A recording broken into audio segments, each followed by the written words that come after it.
সল্টলেকে এই মুহূর্তে চলছে রামনবমীর মিছিল, অংশ নিয়েছেন শ্রমিক ভট্টাচার্য। সরাসরি আমাদের সঙ্গে রয়েছে প্রতিনিধি শিবাশিস মৌলিক। শিবাশিস,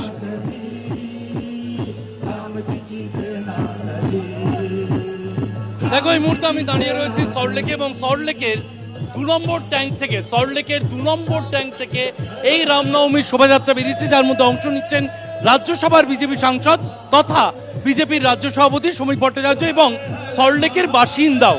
এই মিছিলে কি সল্টলেকের বাসিন্দা শ্রমিক ভট্টাচার্য না রাজ্য বিজেপি সভাপতি শ্রমিক ভট্টাচার্য? না, আমি সল্টলেকের বাসিন্দা। রাজ্য বিজেপির সভাপতির সঙ্গে রামনবমীর কোনো সম্পর্ক নেই। মানুষ স্বতঃস্ফূর্তভাবে এখানে আমাদের মর্যাদা পুরুষোত্তম, যুগ যুগ ধরে চলে আসা, যার কালাতীত সত্তা ভারতীয় জনজীবনে প্রতিষ্ঠিত। পশ্চিমবঙ্গে কি রামনবমীর গুরুত্ব ক্রমশ বাড়ছে শাসক বিরোধী উভয়? পশ্চিমবঙ্গে মানুষ রামময় হয়ে উঠছে। ভারতই রাম, রামই ভারত, এই যে কল্পনাটা, সেটা থেকে বিচ্যুতি এসেছিল কিছু ক্ষেত্রে। কিছু মানুষ রামের সঙ্গে সাম্প্রদায়িকতাকে মিশিয়ে দিতে চাইছিলেন। আজকে মানুষ তার প্রতিবাদ করছে।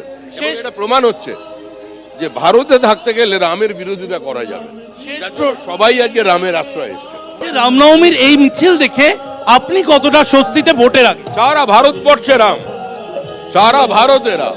পশ্চিম এশিয়ায় যুদ্ধ, পেট্রোপণ্যের দামে লাগাম টানতে অন্তঃশুল্ক কমালো কেন্দ্র। আন্তর্জাতিক তেল বাজারে অনিশ্চয়তার দরুন চাপ বাড়ছিল সাধারণ মানুষের উপর। পেট্রোলের লিটার প্রতি অন্তঃশুল্ক 13 টাকা থেকে কমিয়ে 3 টাকা করল কেন্দ্র। ডিজেলের উপর থেকে তুলে দেওয়া হলো অন্তঃশুল্ক। আগে প্রতি লিটার ডিজেলের উপর চাপানো হয়েছিল 10 টাকা শুল্ক। যদিও আপাতত খুচরো বাজারে পেট্রোল ডিজেলের দামে কোনো পরিবর্তন হচ্ছে না। শুল্ক কমে যাওয়ায় স্বস্তিতে তেল সংস্থাগুলি, যারা পশ্চিম এশিয়ায় যুদ্ধের ফলে প্রতিদিন বিপুল লোকসানে চলছিল। বিমানের জ্বালানির উপরও অন্তঃশুল্ক কমানোর সিদ্ধান্ত কেন্দ্রের। অ্যাভিয়েশন টারবাইন ফুয়েলের উপর অন্তঃশুল্ক কমানোর সিদ্ধান্ত কেন্দ্রের। প্রতি লিটারে 50 টাকা অন্তঃশুল্ক কমে হলো 29 টাকা 50 পয়সা।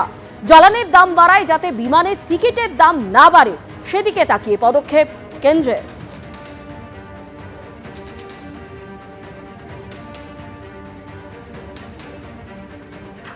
আর এই পেট্রোল ডিজেলের অন্তঃশুল্ক যে কমিয়েছে কেন্দ্র, তা নিয়ে বিনপুরের সভা থেকে অভিষেক বন্দ্যোপাধ্যায় তিনি আক্রমণ করে বলছেন, বাংলায় নির্বাচন রয়েছে বলেই লোক দেখানোর জন্যই ডিজেলের দাম কমানো হয়েছে। যেদিন নির্বাচন শেষ হবে দেখবেন রান্নার গ্যাস 2000 টাকা, পেট্রোল 200 টাকা আর ডিজেল 200 টাকা। বিজেপিকে বলবো, আপনারা কথা দিন যে আগামী 5 বছর রান্নার গ্যাস, পেট্রোল, ডিজেলের দাম বাড়াবেন না। আর কি বললেন তিনি, শুনুন।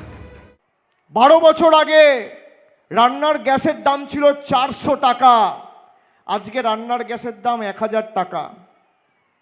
রোজ এদের মধ্যে দিল্লিতে বৈঠক হচ্ছে যে আজকে গ্যাসের দাম আবার বাড়াবো।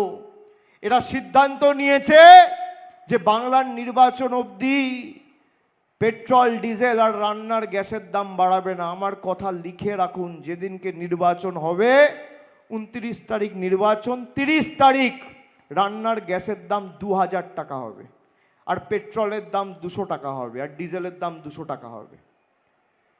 বাংলার নির্বাচন বলে এখন ডিজেলের দাম আজকে লোক দেখানোর জন্য কমিয়েছে।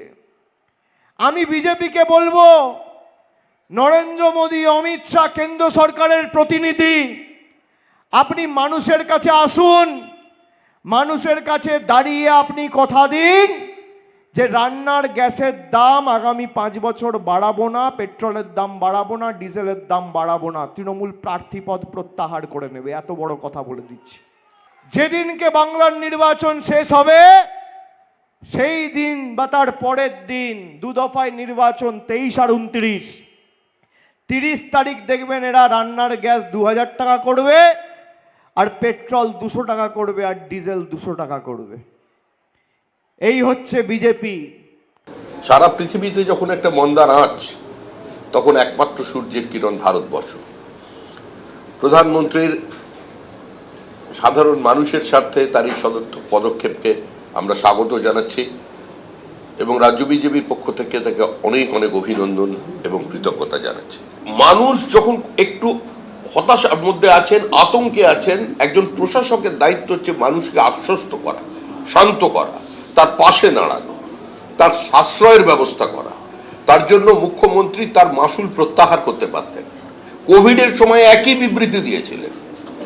বিজেপি শাসিত সমস্ত রাজ্য এবং একটি অবিজেপি শাসিত রাজ্য আজকে মানুষের পাশে দাঁড়ানোর স্বার্থে পেট্রোল ডিজেলের উপর থেকে তাদের শুল্ক প্রত্যাহার করেছে, অনেক অংশে প্রত্যাহার করেছে। এ রাজ্যে কোনোদিন সেটা হয়নি, আজও হচ্ছে না। এ ধরনের হাস্যকর বিবৃতির পশ্চিমবঙ্গের মানুষ গ্রহণ করবে?